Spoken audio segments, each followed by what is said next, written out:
നമസ്കാരം. മലയാളി വാർത്ത ഇൻസൈഡിലേക്ക് സ്വാഗതം. തോൽവികളിൽ നിന്ന് പടുതോൽവികളിലേക്ക് കൂപ്പുകുത്തുന്ന പിണറായി വിജയൻ സർക്കാരിനെയാണ് ഇപ്പോൾ നമ്മൾ കാണുന്നത്.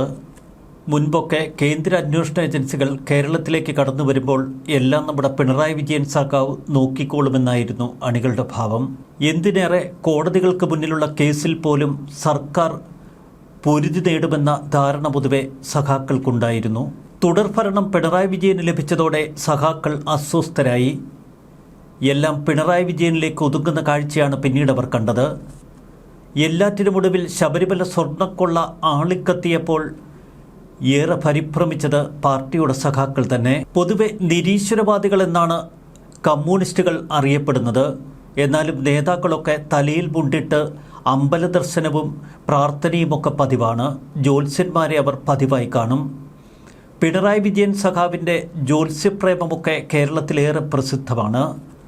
ജ്യോത്സ്യന്മാർ നിർദ്ദേശിച്ചതനുസരിച്ചാണ് തൻ്റെ ക്ലിഫ് ഹൗസിൽ പശുത്തൊഴുത്ത് പണിതതെന്നും ചില വ്യത്യാസങ്ങൾ വരുത്തിയതെന്നുമൊക്കെ നമ്മൾ കേട്ടു. ഇതേ ജ്യോത്സ്യന്മാർ മുമ്പ് അയ്യപ്പ കോപം മാറ്റാനായി ഒരു അയ്യപ്പ സംഗമം നടത്തണമെന്നും ഉപദേശിച്ചിരുന്നു. അയ്യപ്പ ഭക്തരെ ഉൾപ്പെടുത്തിയുള്ള അയ്യപ്പ സംഗമമാണ് ജ്യോത്സ്യന്മാർ ഉപദേശിച്ചത്. എന്നാൽ പിണറായി വിജയൻ നടത്തിയതാവട്ടെ സഖാക്കന്മാരുടെ അയ്യപ്പ സംഗമവും. ഇതോടെ എല്ലാം അടപടലം പാളി. ഇന്നലെ ഹൈക്കോടതിയിൽ അതിശക്തമായ വികാരമാണ് നമ്മൾ ഉയർന്നു കേട്ടത്. പ്രത്യേക അന്വേഷണ സംഘത്തെ ഹൈക്കോടതി വിറപ്പിച്ചു കളഞ്ഞു. ഏറ്റവും ശ്രദ്ധേയമായത് ദേവസ്വം ബോർഡിലെ 2 അംഗങ്ങളെ എന്തുകൊണ്ട് അറസ്റ്റ് ചെയ്തില്ല എന്ന ഹൈക്കോടതിയുടെ ചോദ്യമാണ്. ശങ്കർദാസും വിജയകുമാറും സർക്കാരിനേറെ പ്രിയപ്പെട്ടവരാണ്. 2 തലങ്ങളിലാണ് ഇവർ 2 പേരും സർക്കാരിന് വേണ്ടപ്പെട്ടവരാകുന്നത്. രാഷ്ട്രീയപരമായി ശങ്കർദാസിനെ അറസ്റ്റ് ചെയ്താൽ മറ്റു ചില അപകടങ്ങൾ ഒളിച്ചിരിപ്പുണ്ട്. ഒരുപക്ഷെ ശബരിമല കൊള്ളയിൽ പരസ്യ പ്രസ്താവനയ്ക്ക് CPI പോലും ഇറങ്ങിത്തിരിച്ചേക്കാം. പിണറായി വിജയനെതിരെ ശബരിമല കൊള്ളയുടെ പേരിൽ എന്തെങ്കിലും ഒരു പ്രസ്താവന CPI നടത്തിയാൽ അത് അപകടം വിളിച്ചു വരുത്തുമെന്ന് പിണറായിക്കറിയാം. മറുവശത്ത് കേരളത്തിലെ ഒരു DIG ഹരിശങ്കറിൻ്റെ പിതാവാണ് ശങ്കർദാസ്. ഒരു DIGയുടെ പിതാവിനെ പോലും സംരക്ഷിക്കാൻ പ്രാപ്തിയില്ലാത്തയാളാണോ ഇപ്പോൾ ഭരണകൂടം നയിക്കുന്നത് എന്ന ചോദ്യം പോലീസ് സേനയിൽ നിന്ന് തന്നെ ഉയരും. ആഭ്യന്തരമന്ത്രി എന്ന നിലയിൽ പിന്നീട് പോലീസ് സേനയെ തൻ്റെ വരുതിയിൽ നിർത്തുക പോലും പ്രയാസകരമാകുമെന്ന് പിണറായി വിജയൻ തിരിച്ചറിഞ്ഞിരുന്നു. അതുകൊണ്ടാണ് ശബരിമല കൊള്ളയിൽ പത്മകുമാറിനപ്പുറം പ്രമുഖരിലേക്ക് അറസ്റ്റുകൾ നീളാത്തത്. ഇപ്പോൾ ഹൈക്കോടതി അതിശക്തമായി സ്പെഷ്യൽ ഇൻവെസ്റ്റിഗേഷൻ ടീമിനെ വിമർശിച്ചതോടെ ഈ അറസ്റ്റുകൾ ഉറപ്പെന്ന ഘട്ടത്തിലെത്തി. ശങ്കർദാസും വിജയകുമാറുമൊക്കെ അറസ്റ്റിലായാൽ മറ്റു ചില പ്രമുഖരിലേക്കും അന്വേഷണം എത്തുമെന്നുറപ്പാണ്.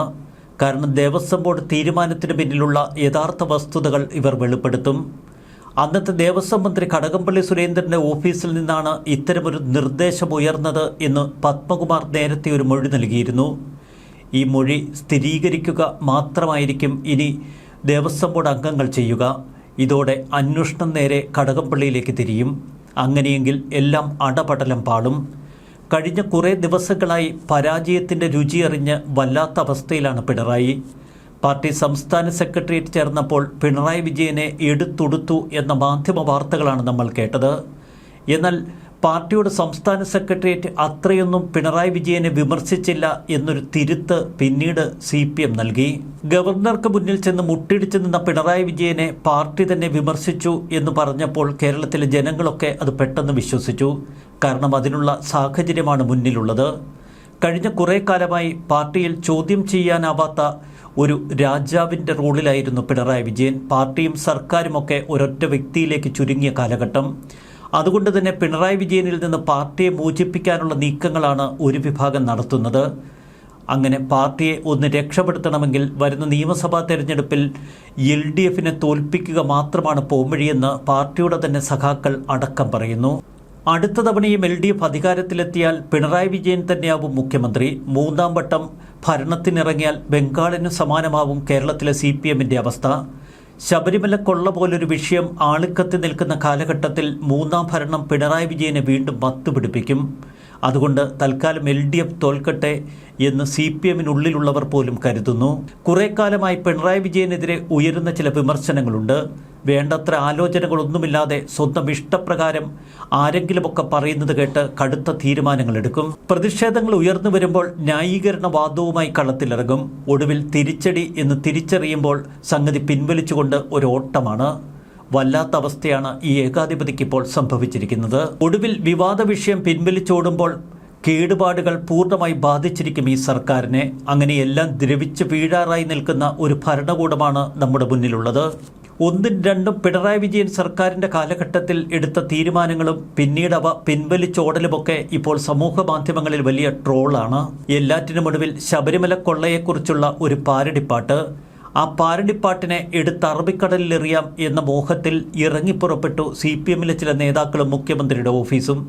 എന്നാൽ സംഗതി അപകടമാണ് എന്ന് തിരിച്ചറിഞ്ഞതോടെ പാട്ട് എത്ര വേണമെങ്കിലും പാടിക്കോ എന്നായി പിണറായി വിജയൻ. ഇപ്പോഴിതാ സമൂഹ മാധ്യമങ്ങളിലുമൊക്കെ നിറയെ അയ്യപ്പൻ്റെ ഗാനങ്ങളാണ്. ശബരിമല സ്വർണം കൊള്ളയടിച്ച സഖാക്കളെക്കുറിച്ചുള്ള പാട്ടുകളാണ്. ആ പാട്ട് വൈറൽ എന്ന് പറഞ്ഞാൽ കൊടും വൈറലായി. ഘടകകക്ഷികളുമായോ മറ്റു മന്ത്രിമാരുമായോ ആലോചിക്കുന്ന ഒരു പതിവ് ശൈലിയൊന്നും പിണറായി വിജയനില്ല. കാരണം തന്നെ ചോദ്യം ചെയ്യാൻ കെൽപ്പുള്ള ഒരാളും മന്ത്രിസഭയിലോ ഘടകകക്ഷിയിലോ ഇല്ല എന്ന് പിണറായിക്ക് വ്യക്തമായി അറിയാമല്ലോ. പിണറായി വിജയന് വിശ്വാസമുള്ള ഉദ്യോഗസ്ഥരോ പേഴ്സണൽ സ്റ്റാഫ് അംഗങ്ങളോ ചെന്നു പറഞ്ഞാൽ അപ്പോൾ തന്നെ തീരുമാനം റെഡി. പിന്നെ തിരിച്ചടി സഹിക്കേണ്ടി വരുന്നതാവട്ടെ പാവം പാർട്ടിയും. മന്ത്രിസഭാ യോഗത്തിനെത്തുമ്പോൾ മാത്രമാണ് പല ഫയലുകളെക്കുറിച്ചുള്ള വിവരങ്ങളും മറ്റു മന്ത്രിമാർ അറിയുന്നത്. മിണ്ടാൻ കഴിയാത്ത മിണ്ടാപ്രാണികളായി അവരൊക്കെ അങ്ങ് മന്ത്രിസഭയിലിരിക്കും. PM ശ്രീ വിഷയം നേരത്തെ LDF-ൽ ചർച്ച ചെയ്യുമെന്നൊക്കെ പറഞ്ഞതാണ്. എന്നാൽ LDF-ഓ മന്ത്രിസഭയോ അറിയാതെ ഒരു തീരുമാനമെടുത്തു. വിവാദം മൂത്തതോടെ തീരുമാനവും പിൻവലിച്ചോടുന്ന പിണറായി വിജയനാണ് ഒടുവിൽ കണ്ടത്. ഡൽഹിയിലെത്തി പിന്നാമ്പുറ ചർച്ചകളിലൂടെ ചില സമവായമൊക്കെ ഒരുക്കിയ പിണറായി വിജയൻ ആ വിഷയത്തിൽ അങ്ങ് തോറ്റ് പണ്ടാരമടങ്ങി. CPIയുടെ പ്രതിഷേധമാണ് സർക്കാർ മുട്ടുകുത്താനുള്ള കാരണം.